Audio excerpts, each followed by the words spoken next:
Hi. Hi. இன்னைக்கு என்ன topic பார்க்க போறோம்னா, வாட்ஸ்அப்ல நடந்த கான்வர்சேஷன்ல கோர்ட்ல டாக்குமெண்டா சப்மிட் பண்ணலாமா, பண்ண முடியுமா, முடியாதா, அத கோர்ட் எப்படி எடுத்துப்பாங்கன்றது தான் பார்க்க போறோம். ஓகே, இப்ப நம்ம நிறைய ஜென்சி கிட்ஸ்ல இருந்து எல்லாம் சொல்றது என்னன்னா, என்கிட்ட வாட்ஸ்அப் சாட் இருக்கு, ஸ்கிரீன்ஷாட்ஸ் இருக்கு அப்படின்னு சொல்லுவாங்க. சோ அதையெல்லாம் நம்ம ஆதாரங்களா நீதிமன்றத்துல எவிடன்ஸா கொடுக்க முடியுமான்னு பார்த்தோம் அப்படின்னா முடியும். ஸோ பிஎஸ்சில இந்த எலக்ட்ரானிக் எவிடன்ஸ் எல்லாத்தையுமே வேலிடேட் பண்ணியிருக்காங்க. ஸோ இந்த டிஜிட்டல் ரெக்கார்ட்ஸ், இந்த electronic evidence, CCTV camera footage, so இந்த மாதிரி எல்லா விடயங்களையுமே நீதிமன்றங்கள் எடுத்துப்பாங்க.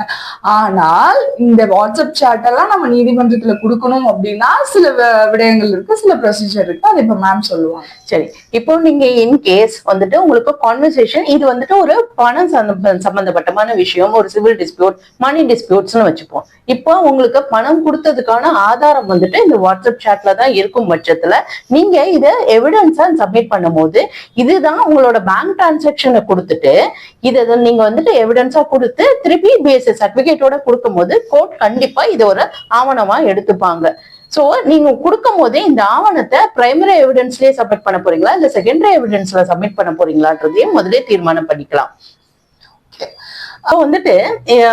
எவிடன்ஸ் நம்ம எடுக்கும் போது இது எப்படி நீங்க கோர்ட்ல சப்மிட் பண்ணுவீங்க?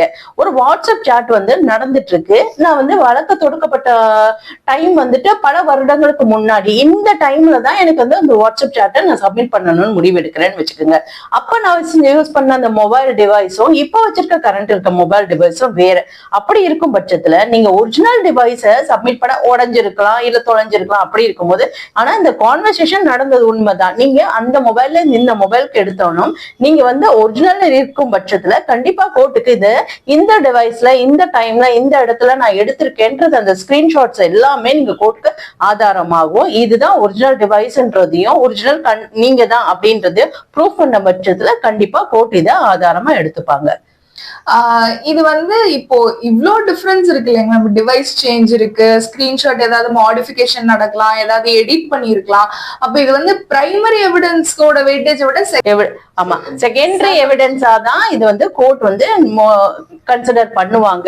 ஏன்னா நீங்க இந்த கான்வர்சேஷனை எடிட் பண்ணிருக்கீங்களா இல்லாட்டி உங்களுக்கு தேவை மாதிரி மேனிபுலேட் பண்ணிருக்கீங்களா, இதெல்லாம் நீங்க கோர்ட்டுக்கு தெரியப்படுத்தும் பட்சத்துலதான் இந்த எவிடன்ஸை கன்சிடர் பண்ணுவாங்க.